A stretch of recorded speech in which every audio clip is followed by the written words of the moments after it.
Hi there, Erin Lee here of heavenlymessenger.com. Thanks so much for joining me this evening. Tonight, the intention was this was going to be the third evening of sharing the energy of abundance. And I found myself today being really tired, more tired than usual. And I thought, well, no problem. I can send out the energy a little bit later in the evening. That's been the case the last couple of nights. And so I've kind of just brought myself to a place where I'm feeling like I'm ready to share and to give. And as I was sending out the energy of abundance, it just kept hitting me over and over and over again. I kept hearing the word rest. And I thought, well, that's really interesting because my intention had been that over the 3 days we were going to follow a flow that I've used in new moon energy work before. The first we release, we're following, or pardon me, we're completing the cycle that is started with the full moon. We're clearing the slate. We go into the energy of forgiveness because that's an additional form of releasing. It allows an openness. There's a vulnerability that comes up to the forefront. It really helps to clear things out. And then we move into the energy of creation. And the energy of the new moon is all focused on creation. We've cleared out what's no longer serving, what's no longer supporting. It's a wonderful time for stress, for fresh starts and new beginnings. And if you've been around for a while, you'll understand why. Women, when we lived with the energy of the earth, our menstrual cycles followed the cycle of the moon, and the full moon was the time when the uterine lining was shed, and the new moon was the time that we were most fertile and ovulating. And that's carried forward and carried through to the energetic practices that we have. So the message to rest was really interesting and significant. And as I was sitting here, I was reminded of an experience that I had several years ago. So I have a friend. Her name's Glennie. She's really awesome in a really amazing way, and she practices. What the heck is it called? It's it's a bioscan. You put your hand on it, and basically, what it does is it's got all of these little nodes that send pulses through your body to get a feeling for where your energy is and where your blocks are. And she was just in the process of getting started with this new aspect to her business, to the healing work that she was already doing. And so we started off with a scan to get a grounding point for where we were. And then we did meditation and other energy healing exercises. And then we scanned again to see what had happened. And it was really interesting.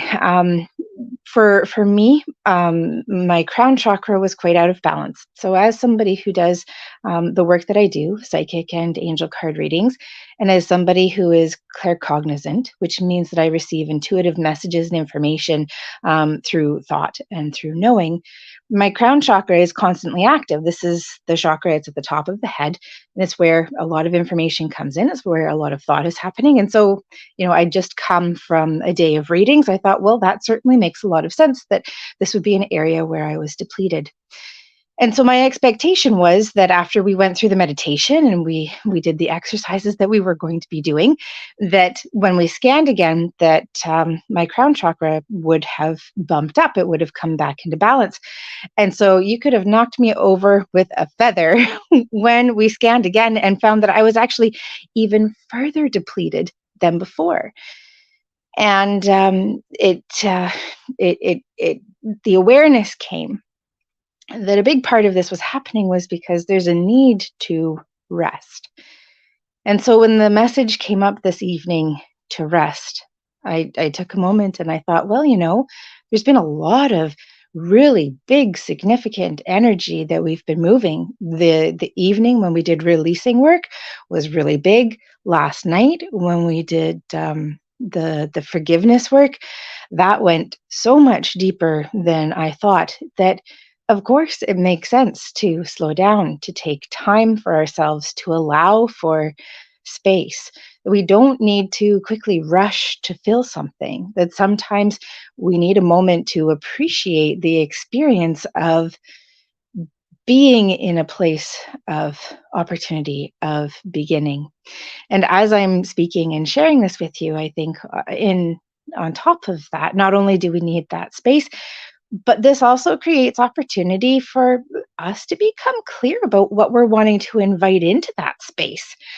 I don't know about you, but if you've ever experienced a really messy room in your house and maybe you're clearing it out thinking, oh, I've got ideas about what I want to put into this space.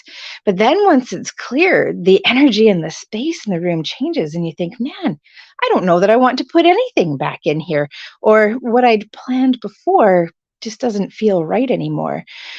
And so the feeling that I have is that rather than doing the sharing of the energy this evening, instead we're going to focus it again tomorrow. So take this time, this opportunity for reflection, to move within yourself, to see what is there, what is below the surface, and give yourself some peace, some compassion, and allow yourself to go with what feels best and right.